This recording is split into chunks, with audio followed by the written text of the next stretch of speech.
When I got wind of this social media advocacy, radicalization, and the rule of law, I've had several debates going online, and I've watched television, I've seen the news, I've seen the political elite ranting, whining, and telling us how investors will run away. And then I pause and ask, okay, so what? That takes me quickly to the question of a concept called the political marketplace by William Zatman. One thing, fellow Kenyans, is that the political elite thrive in a marketplace where there is insensitivity, there is forgetfulness, there is illiteracy. That is how all these people survive.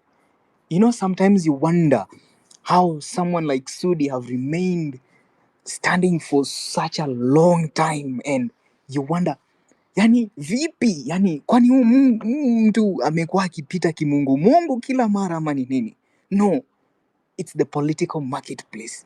He has made sure that the market is full of people who don't even follow up what laws he passes, don't even follow up what he does, how much is he given to work for them, and he thrives. And that way he thrives. And the bad thing about kuendelea kimungumungu is that you get some courage, alafu ile tabia yako mbaya inatokea. You get some courage after some time. When you enter where elites are, you will play low, you will lay low, you will lay low. But with time you gain confidence and you start speaking. And when you start speaking, that is when everyone realizes, okay, so huyu ndiye Uriku na hivi ndo yafikiria. Salale. Then now we're in a problem. Now, guys, I want to talk about this issue from three perspectives. I want to talk about it in the context that the myth of radicalization via social media. Let's deconstruct this state rhetoric, because I want to tell you that at the point where we are, digital democracy is confronting the analog authoritarianism of the system that we've had. And they're criminalizing social media and calling whistleblowing a threat to national cohesion. But then we must ask that, is Kenya governing its people or silencing them? Because we see these people day in, day out trying to frame online advocacy as cyber radicalization. And that is very dishonest, not just intellectually, but it's legally dangerous, We are being gagged on a legitimate civic engagement, and they're securitizing this and saying that it is a threat. But this is guaranteed in Article 33 of the COK 2010. Are we setting the state up for a digital police state? Are we allowing this? Because now Twitter threads are more feared than political motions. You see? Now, guys, I want to say that Kenya, social media activism it is protected, it is guaranteed, it is given by the Constitution. And calling out corruption, injustices, and policy failure is not radicalization. It is radical participation. And the confusion, often intentional, mirrors colonial era tactics where dissent was treated as a sedition. It's I'd like to say, state security apparatus are increasingly securitizing dissent. And they're reforming this political dissent, the voices of dissent, as a threat. And that is not new. You remember in 2007, post-election violence security philosophy, they used counterterrorism to become a pretext for expanding surveillance and shrinking the civic space. That is what they did. But today's enemy is not armed militia anymore. They are more concerned about hashtag Occupy Parliament, hashtag Reject Finance Bill, hashtag Ruto must go, hashtag We see you, more than Al-Shabaab entering Kenya and giving my village mates in Lamu dates and sitting them down, reading them a 3-hour khutbah and going back to Somalia. If you see the amount of resources these guys are spending on psyops to desensitize Kenyans, it's more than the budget that we've spent in Somalia.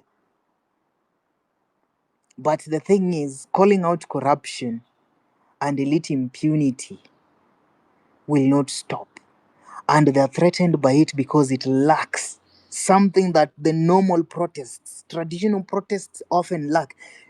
With social media, you have reach, you have memory, and you have momentum. It can go on and on and on. And it threatens an elite that thrives on forgetfulness. That is how people forgot Kiamba. And they're thriving on that. You saw the other day when we brought it up and we are sending petitions, people are really rattled.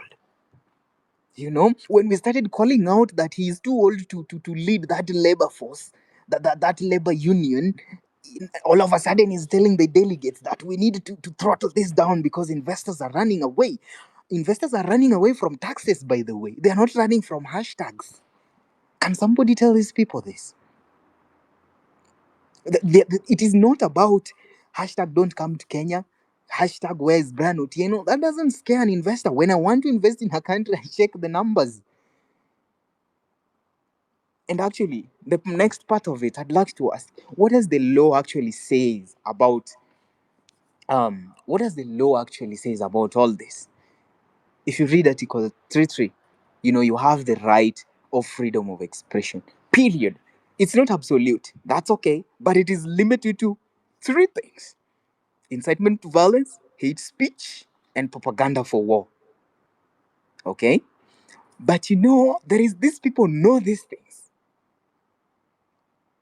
Okay? And calling out corruption is not part of those that I mentioned. Another thing that they're using against you, Kenyans, they're bringing the CMCA 2018. That is the Computer Misuse and Cyber Crimes Act 2018. They're telling you that Section 23 criminalizes publication of false information.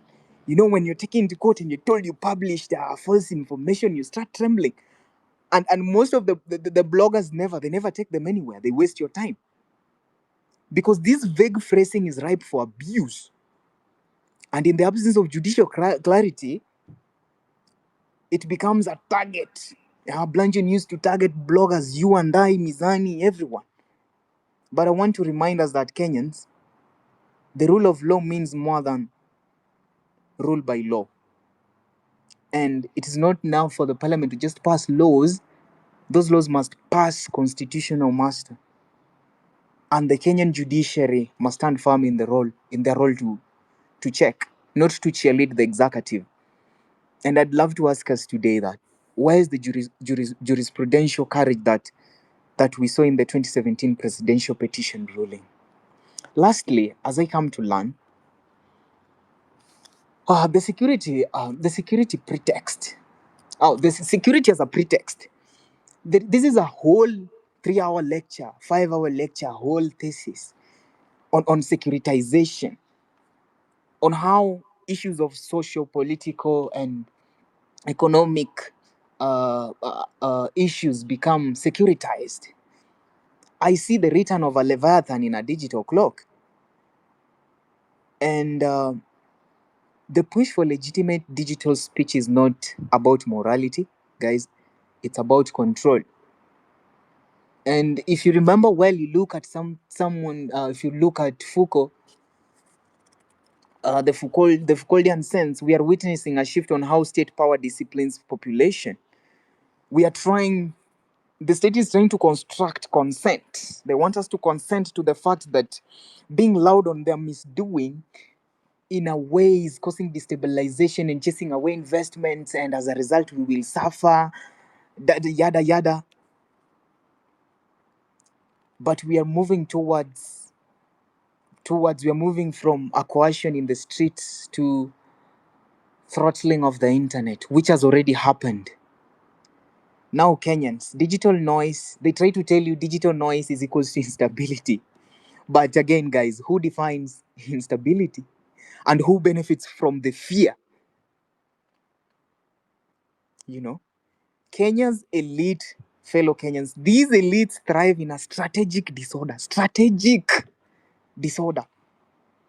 More like a controlled chaos, yeah?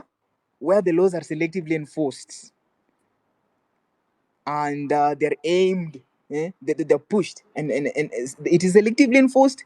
Then insecurity becomes a governance tool. They criminalize online activism. They aim to silence one space. They cannot infiltrate fully, because infiltrating the online spaces fully is costing them a lot of money. The other day you saw they were asking for extra billions. So guys, you're in the right space, and we are not stopping. And a government that fears transparency is already halfway into tyranny. We are halfway there. Hakuna kitu ingine. We are halfway there. As I close, social media is the people's parliament. It is Mizani's megaphone. It is the watchdog for people in Aror. It is the watchdog for the northeastern province, the northeastern counties whose governors are all living in Nairobi.